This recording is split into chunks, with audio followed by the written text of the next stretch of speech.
بسم اللہ الرحمن الرحیم۔ امید ہے کہ آپ سب یار خیریت کے ساتھ ہوں گے۔ چلیے آج سنتے ہیں مفتی سلمان اظہر لے کر کے کچھ مال و متاع بھی لے کر قبرستان میں گئے، ڈھونڈا کون ہے یہاں پر، تو دیکھا کہ ایک ہانپتا کانپتا ہوا 80 سال کا بوڑھا روتا ہوا نظر آیا۔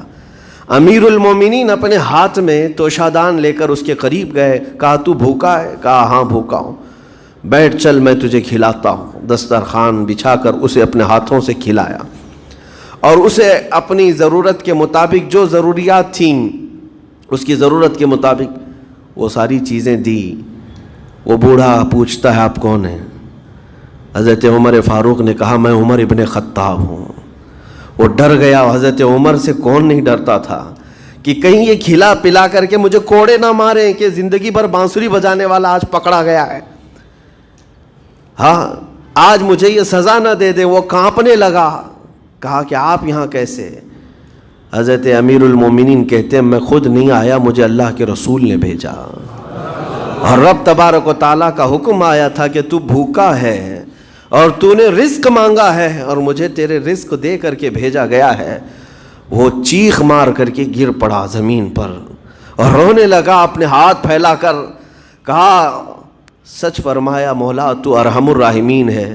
80 سال تجھ سے دور بھاگتا رہا، ایک بار کیا تجھے میں نے پکارا، تو نے وقت کی امیر المومنین کو کھانا دے کر بھیج دیا۔ اللہ رب العزت کی بارگاہ میں نا امیدی اور مایوسی جو شیطان لاتا ہے، اس سے بندے بھٹک جاتے ہیں، بہک جاتے ہیں، انہیں توبہ کی توفیق بھی نہیں ملتی۔ اسی لیے میرا مولا فرماتا انا عند ظن عبدی بی، رب تعالیٰ فرماتا میرا بندہ میرے بارے میں جیسا گمان کرتا ہے میں اس کے ساتھ ویسا سلوک کرتا ہوں۔ تم کیا گمان کرتے ہو؟ وہ سخت پکڑ کرے گا، ابھی مار ڈالے گا۔ وہ غفار ہے، قہار ہے، جبار ہے، لیکن ساتھ میں وہ ستار بھی ہے، وہ رحمان بھی ہے، رحیم بھی ہے۔ اگر رب تبارک و تعالیٰ ہر چیز پر پکڑ کرتا تو ہمارا تو جینا ہی نہیں تھا یہاں پر، اتنے گناہ ہو چکے۔ اور وہ رب تعالیٰ فرماتا وسعت رحمتی کل شیء، میری رحمت نے ہر چیز کو گھیر رکھا ہے۔ اللہ رب العزت بندوں کو معاف کرنے کا اظہار زیادہ فرماتا ہے۔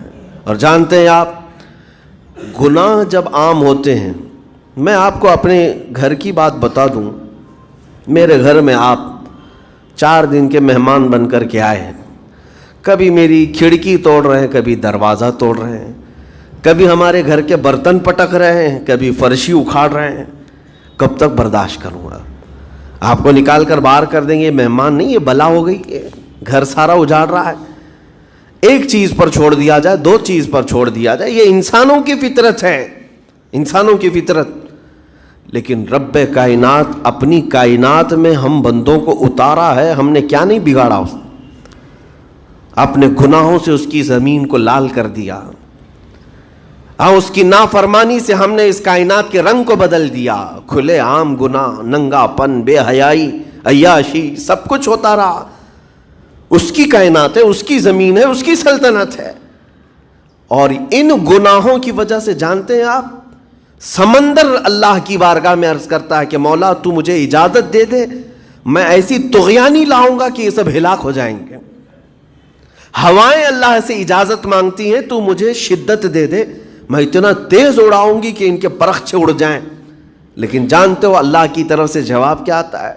سمندر کو بھی رب تعالیٰ فرماتا ہے، ہواؤں کو بھی کہتا ہے رب تعالیٰ رک جاؤ، میں میرے بندوں کے انتظار میں ہوں، میرے بندوں کی توبہ کے انتظار میں ہوں کہ میرے بندے میرے پاس لوٹ آئیں گے۔